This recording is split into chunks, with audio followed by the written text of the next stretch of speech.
nali manyi Bobby yeefumba nagenze mu sitogo nendaba bato omusajja bukuba naye mbadde mbasaba abasajja awo baleko omusajja alayire yatuwangula mumuleka akole ki mugamba alayire kola wote wane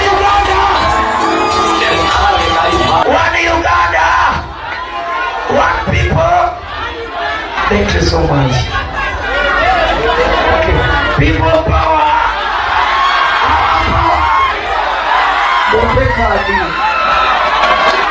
Yes, oli ku Yugi Update TV kusinzira okubanga otuuliza gwe omukwano gwange yenna ali eyo.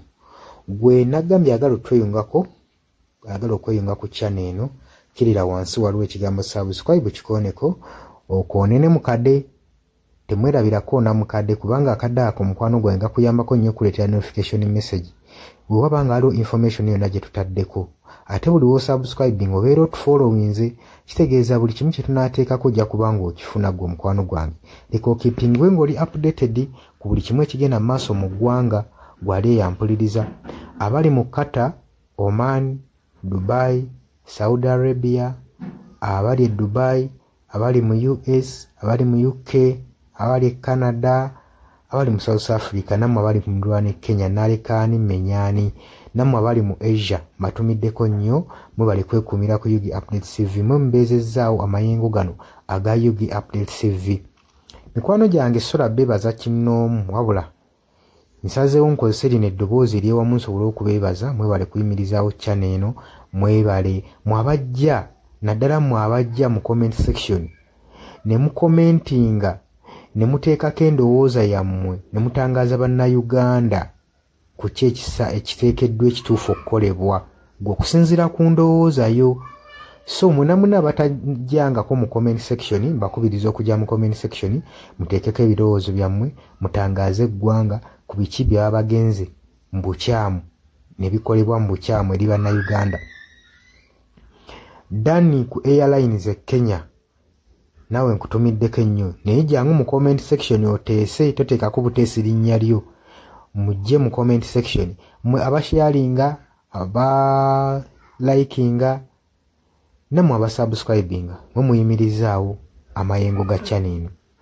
Enamba y'essimu gye mbateeredde awo eya nooti 726 nooti emu 679. Eyo enamba ya WhatsApp eri mu kimyufu. Ye namba gy'ogenda oyita kuba gy'osobola okuyitako gwe omukwano gwange ayagala okulanga wamu naffe. Ng'alina bizinensi yo ng'ogyagala tugikulangire nga wandyetaazo gikulangira. Eyo namba gy'oba oyitako ku WhatsApp osobole okuba nga naye bizinensi yo gikuba abantu tugikulangire gwe omukwano gwange ali eyo ampuliriza. Ne ngenda mu maaso n'okulabula abantu ku biki ebigenda mu maaso mu ggwanga naddala ng'akalulu kano aka 2026 katuukuse kengedde. Kati buli muntu alina kubeera vigilant, olina kubeera bulindaala oleme kutunda mwoyo gwo omukwano gwange.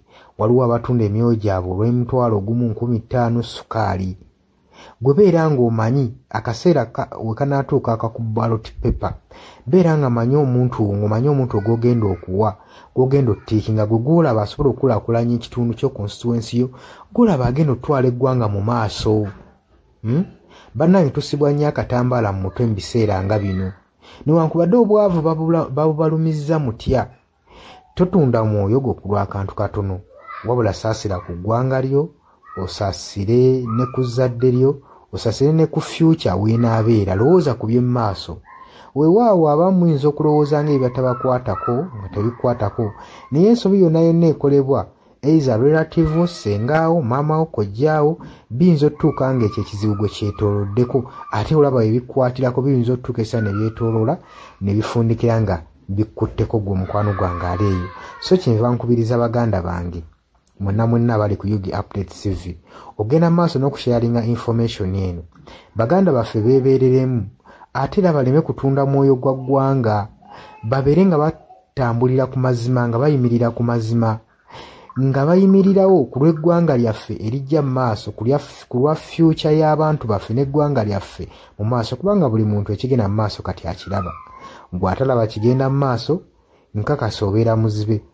Ate era ne muzibe naye alina byawulira ebimukyemula omutima kati n'amanya nti no mu ggwanga mulimu kino. So nkubiriza buli omu obeere lalabayi wa munno, osobole okuba nga oli kalabaalaba w'oyo ku biki ebigenda mu maaso. Obakubirize n'omubakubiriza. Waliwo abali mu byalo nga tebamanyi kigenda mu maaso. Mubaagaliza osubscribinga ku mikutu gino bategere ebigenda mu maaso mu ggwanga lyaffe. Wakati smartphone zajja gwe mukwano gwange ali eyo.